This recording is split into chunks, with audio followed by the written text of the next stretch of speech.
Olá, o relançamento de um clássico dos anos 70. Hoje vamos conversar com o escritor Gilmar de Carvalho. Em 1977, ele lançou seu único romance, Parabellum, uma narrativa onde dialogam várias vertentes culturais, como era muito comum naqueles idos de muita experimentação e muita censura. 34 anos depois, como este livro pode ser lido? Este é o tema de nossa conversa de hoje. A dica de leituras, a vitalidade de nossa nova prosa na análise dos livros seria Uma Sombria Noite Secreta, de Raimundo Carreiro, e O Senhor do Lado Esquerdo, de Alberto Mussa. O Leituras conversa agora com o escritor Gilmar de Carvalho.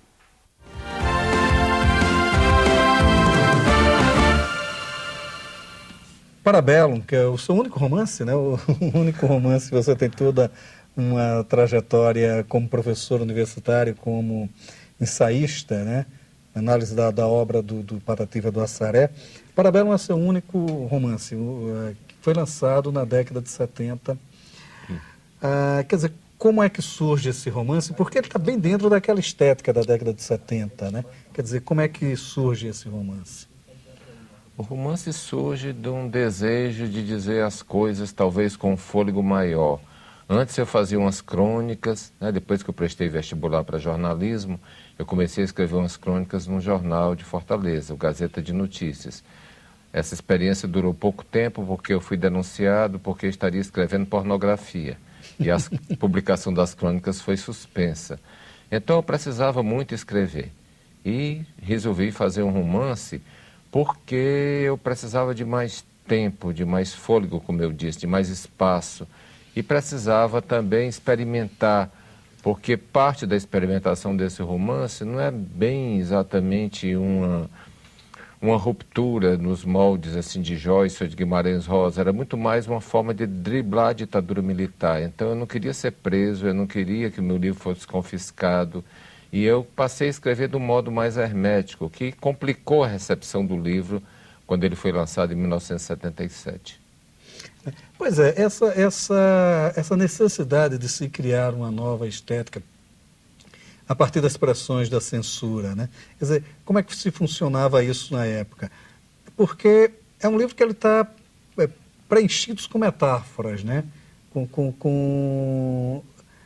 É engraçado, porque você trabalha muito com o senso comum, digamos assim, quer dizer, todos os nossos arquétipos culturais estão aí presentes, referências à Bíblia, referências a passagens da vida de Lampião, enfim, da cultura nordestina muito, muito presente, né? Quer dizer, a junção desses arquétipos na formação de uma nova estética. Quer dizer, como era que isso funcionava à época? Talvez não funcionasse, né? Funcionava muito como uma proposta minha, mas não era bem o que se esperava, né? Acho que no momento que prevalecia, assim, a estética nordestina por excelência desse período era o armorial, que surge um pouco antes, né? No final dos anos 60. Então, era um Nordeste meio estranho, assim, embora eu trabalhasse com Lampião e com o cordel, com outras referências, mas não era o Nordeste que as pessoas estavam esperando, né?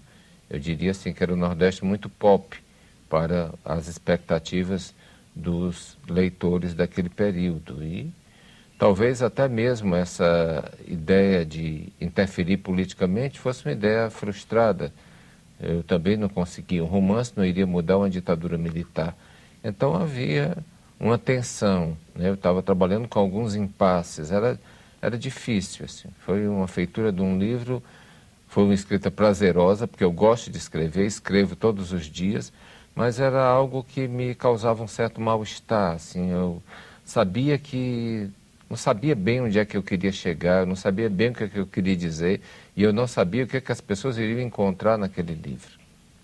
Assim, do ponto de vista histórico mesmo, a gente falando assim da formação cultural, a gente poderia falar aí de três momentos, ou pelo menos de três visões do Nordeste.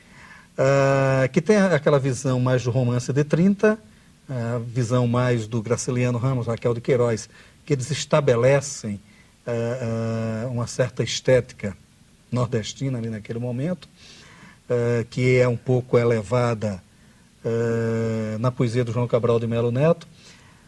Mas logo em seguida vem-se um outro Nordeste, que é o Nordeste da cultura popular mais em si, que acaba influenciando obras seminais como os filmes do Glauber Rocha e até o filme do Sérgio Ricardo, A Noite do Espantalho, que tem muito essa coisa pop mesmo, né?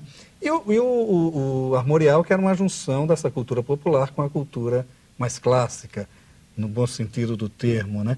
Quer dizer, a visão que você traz nesse romance é exatamente essa visão mais ligada àquela linha glauberiana de analisar a coisa, de tentar criar determinadas metáforas que, não sei se explica o momento, mas pelo menos instiga a se pensar a condição vivida naquele determinado território. Havia o pensamento nisso? Havia. Glauber Rocha é uma pessoa que eu admiro muito, assim, um cineasta fantástico, e tenho muitas afinidades com o trabalho do Glauber. Acho que bebi muito na fonte do Glauber. Acredito que muito mais do que na própria fonte do Ariano, que eu admiro, mas faço algumas ressalvas à estética do Armorial e há uma coisa meio fechada de só poder aceitar algumas contribuições, outras não. Eu acho que o meu romance ele aceita muito mais contribuições do que o Armorial gostaria que recebesse. E a questão dessa trajetória desse herói, né? Porque aí você vem do nascimento do herói, acompanha esse herói durante todo o período, né, ali de participação dele na vida. Mas é uma coisa curiosa, porque é um herói meio Macunaíma, né? Quer dizer, ele não há uma definição do seu caráter. Embora o Macunaíma seja sem caráter, o seu não é que não tenha caráter também, mas há uma certa indefinição nisso, né? Quer dizer, como é que forma-se esse herói também? É curiosa essa colocação do Macunaíma, nunca tinha me ocorrido e eu gosto, né? Gosto do Mário, gosto do romance.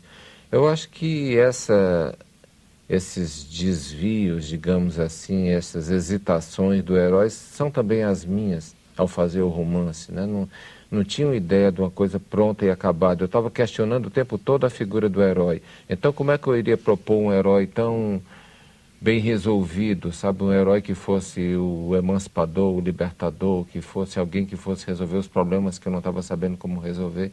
Então seria contraditório eu combater os heróis e ter um herói muito bem acabado. Então eu trabalho com um herói meio caleidoscópico, um herói meio feito de retalhos de vários heróis, um herói meio impreciso. Há também